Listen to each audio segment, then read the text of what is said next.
Bienvenidos a Fotograma 24. El día de hoy responderemos una de las preguntas que ustedes me dejaron en la caja de comentarios de YouTube. Si te gustaría hacer la siguiente pregunta en un próximo video, me puedes escribir a través de Instagram o Twitter como DavidArce-2, en la página de Facebook de Fotograma 24 o aquí mismo en la caja de comentarios de YouTube. Recuerden, las preguntas que respondo son aquellas que son de interés general para la comunidad de Fotograma 24. Y bueno, en esta ocasión Diego Cruz 7199 nos comenta lo siguiente: saludos bro, sí, ahorita andan con el 360 Spatial Sound Mapping en sus últimos receptores. He visto videos en inglés y dicen que en varias ocasiones se escucha mejor y más real que Dolby Atmos, pero pues quién sabe. Yo tengo una consulta. Los receptores de Dolby Atmos del 2012 hacia el 2015, entre paréntesis sus primeros años, ¿darán la misma experiencia de Dolby Atmos que unos más actuales, tipo del 2020 hasta acá, o se mejoró con el tiempo? Y bueno, la primera parte de esta pregunta o de este comentario me pareció fantástica, me pareció muy fascinante. ¿Por qué? Porque efectivamente hay ciertos tipos de usuario donde en ocasiones están probando nuevas tecnologías y dicen se escucha mejor que, por ejemplo, Dolby Atmos real, en este caso del 360 Spatial Audio Mapping.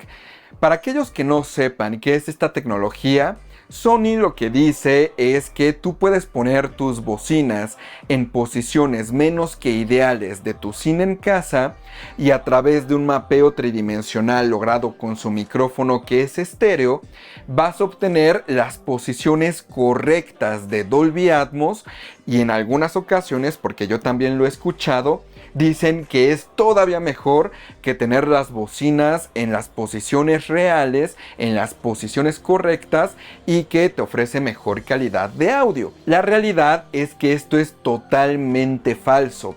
Es imposible que algo se escuche mejor que lo que está correctamente implementado.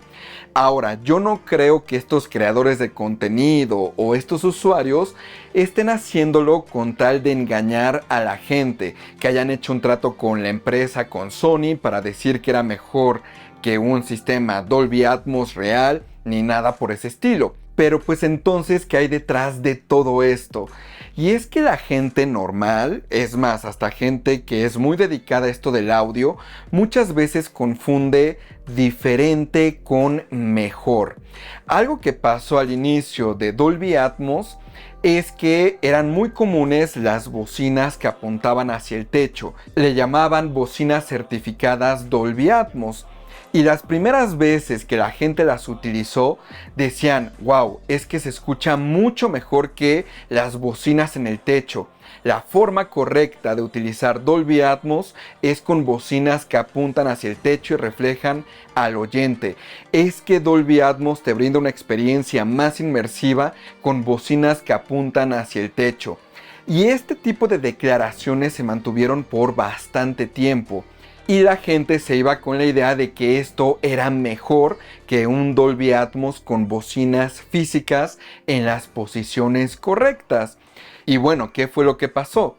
Pues que conforme fue pasando el tiempo, fue más común conocer sistemas Dolby Atmos tradicionales donde las bocinas físicas están en las posiciones correctas, en el techo, a los lados, etc.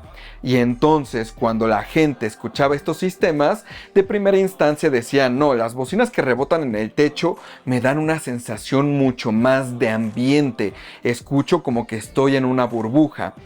Y cuando se dieron cuenta, después de escuchar muchas sesiones de sonido Dolby Atmos correctamente implementado con las bocinas físicamente instaladas, se dieron cuenta que había cosas que no podían experimentar en su sistema que rebotaba el sonido en el techo.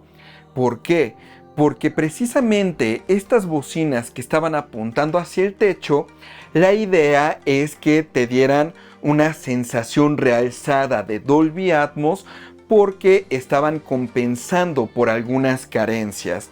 Al mismo tiempo, el hecho de que rebotaba el sonido en el techo, dependiendo del material de tu techo, parecía que estabas envuelto en una atmósfera. Pero ese no era el objetivo de Dolby Atmos. Cuando tú escuchas un sistema Dolby Atmos bien configurado, te vas a dar cuenta que los sonidos parece que se alejan y se acercan.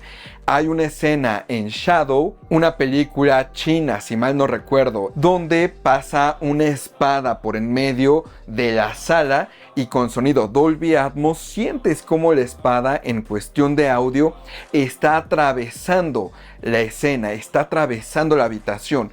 Eso es imposible de lograrlo con un sistema Dolby Atmos de rebote en el techo. Es como si fuera una imagen holográfica. Es como si el sonido, por ejemplo, de la bocina izquierda estéreo, bocina izquierda surround y la bocina izquierda del techo hicieran como el mismo sonido para posicionarlo en un lugar específico de la habitación, y pareciera que a veces tienes luciérnagas volando muy cerca de ti, a veces lejos. Hay efectos muy pero muy interesantes en las mezclas de Dolby Atmos. En cuestión de música, hay ciertas canciones donde utilizan susurros del cantante, por ejemplo en algunas canciones de Billie Eilish, donde puedes escuchar que ella está al lado de ti hablándote o haciendo los coros y le escuchas súper cerca a pesar de que las bocinas están lejos. Hay algunos efectos en Dolby Atmos que son impresionantes. Entonces, pues esta gente que creía que lo mejor era obtener ese sonido realzado y más atmosférico de Dolby Atmos, cuando se acostumbró a tener verdadero sonido Dolby Atmos, dijo: ok, creo que lo mejor no es tener bocinas que rebotan en el techo, sino tener bocinas físicas. Y esa es la razón por la que ahora más gente quiere implementar sistemas con bocinas físicas. ¿Por qué? Porque te da una mejor experiencia, obtienes lo que verdaderamente es Dolby Atmos. Y lo mismo está sucediendo con el sonido 360 de Sony. Pues el tema es que a través de sonido fuera de fase, sonido en fase, sonido filtrado, está intentando darte una sensación de un verdadero sonido Dolby Atmos. Y eso no necesariamente se va a escuchar mejor, sino solamente se va a escuchar diferente. Es imposible que un sistema mal configurado y que a través de procesamiento de señales te dé mejor sonido que un sonido con las bocinas en las posiciones correctas y con la señal como debe de ser, intacta, con el sonido con frecuencias completas. Porque ojo, yo lo he visto con algunos experimentos con algunos amigos que, por ejemplo, si tú le pones sonidos fuera de fase en un sistema estéreo, se quedan sorprendidos de wow, siento que el sonido me rodea, y creen que es mejor. Y yo les digo, ok, si te pongo música reproduciéndose constantemente con sonido fuera de fase, te aseguro que no te va a gustar. Pero en un inicio lo sorprende, y por eso entiendo que algunas personas digan que es todavía mejor que tener las bocinas en la posición real. Nuevamente, no creo que lo hagan por mala onda o con intenciones oscuras ni nada por ese estilo. Pero el humano es muy común que cree que lo que es diferente es mejor y no se da cuenta que ya cuando se acostumbra, pues termina siendo solamente diferente, no termina superando a otra experiencia.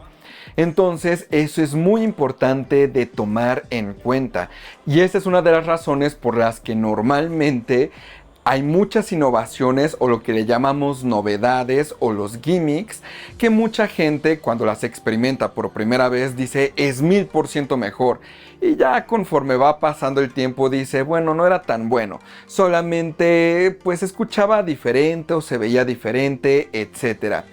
Entonces pues eso es algo muy importante a tomar en cuenta cuando quieres dar un juicio objetivo. Definitivamente no creo que el sonido de Sony, el mapping tridimensional, sirva para dar una mejor experiencia de Dolby Atmos. Va a dar una mejor experiencia de Dolby Atmos si no eres capaz de poner las bocinas en las posiciones correctas. Sí creo que te va a poder brindar una experiencia más similar a lo que originalmente es Dolby Atmos. Pero decir que va a superar a un Dolby Atmos con las bocinas físicas, posiciones correctas, etc., me parece muy complicado. De hecho, Triumph fue una de las primeras marcas de implementar algoritmos de mapeo tridimensional para poder colocar las bocinas en posiciones menos que perfectas y aún así se escuchara correctamente Dolby Atmos. Y ojo, aquí estamos comparando Sony, que es una marca de gama media hacia baja, contra Triumph, que es una marca de gama alta, que estamos hablando que un procesador de ellos te puede salir en $50,000 y solamente el procesador, sin siquiera los amplificadores. Y aún así, el propio Triumph dice que con su tecnología, que es muy especializada y verdaderamente fue una revolución en el mundo del cine en casa, ellos te dicen, no hay nada mejor como poder posicionar las bocinas en el lugar correcto.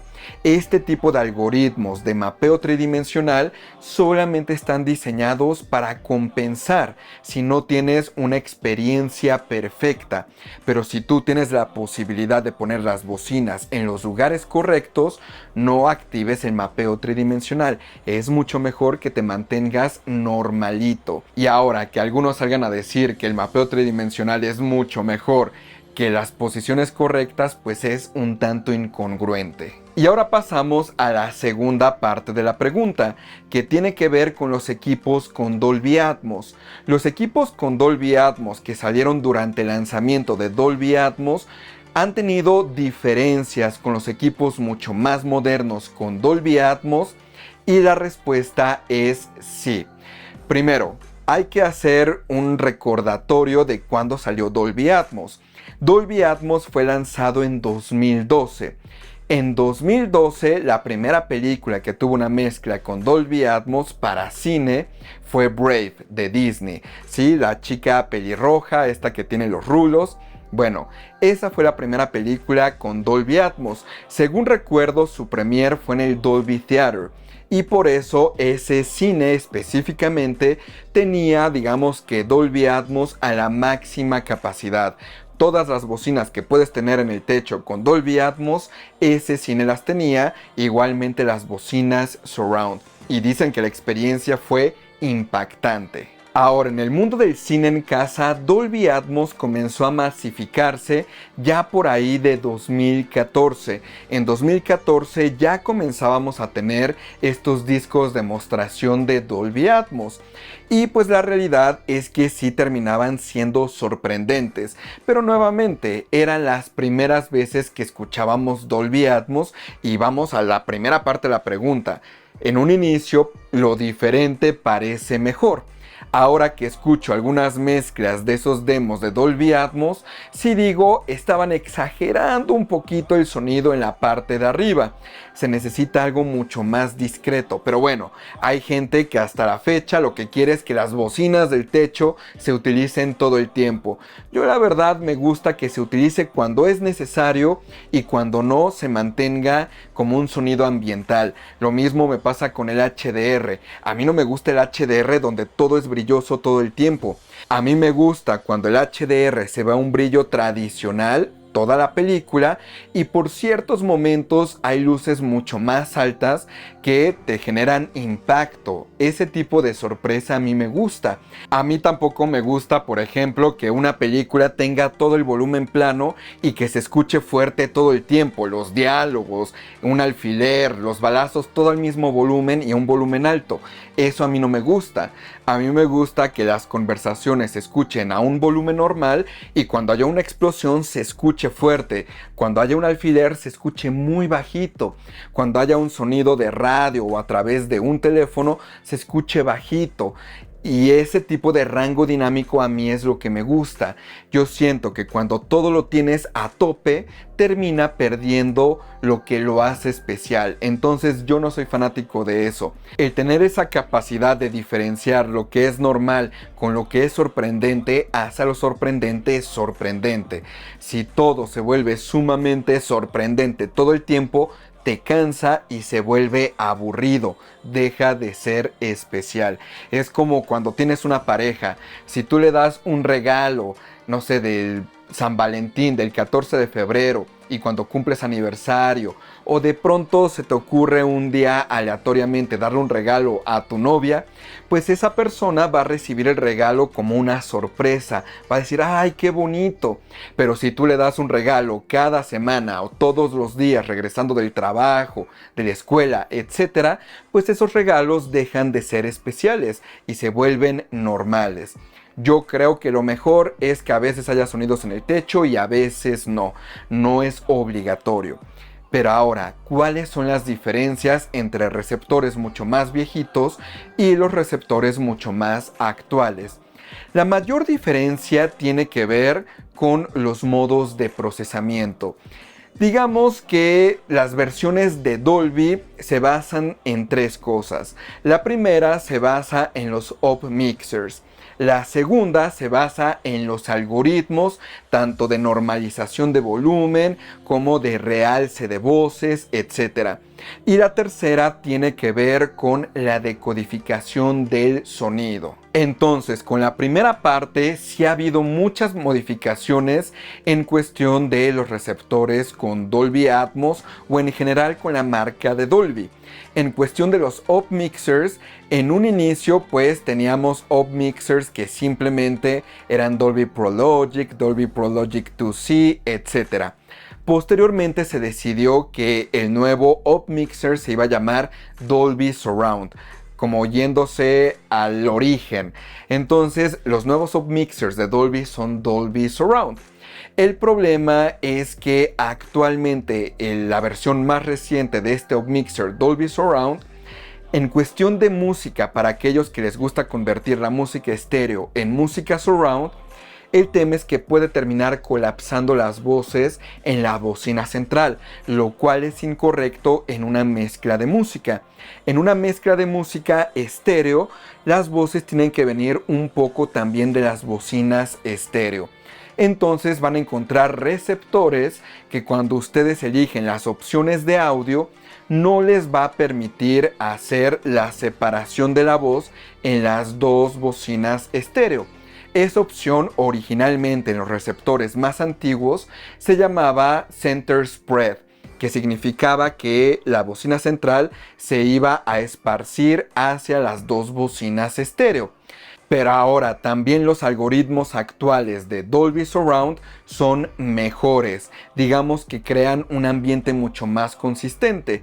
Entonces, como se dan cuenta, hay pros y contras de tener receptores mucho más antiguos que tenían el Center Spread y receptores actuales o procesadores actuales que tienen un mejor algoritmo para el up mixing.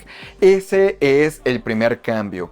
Segundo cambio tiene que ver con procesamiento de señales. Por ejemplo, en los receptores más antiguos, pero que eran de gama media hacia alta, existía algo que se llamaba Dolby Volume, que era un sistema de normalización que era muy pero muy bueno. En la actualidad, la normalización de volumen en la mayor parte de receptores y procesadores se limita a compresión de rango dinámico.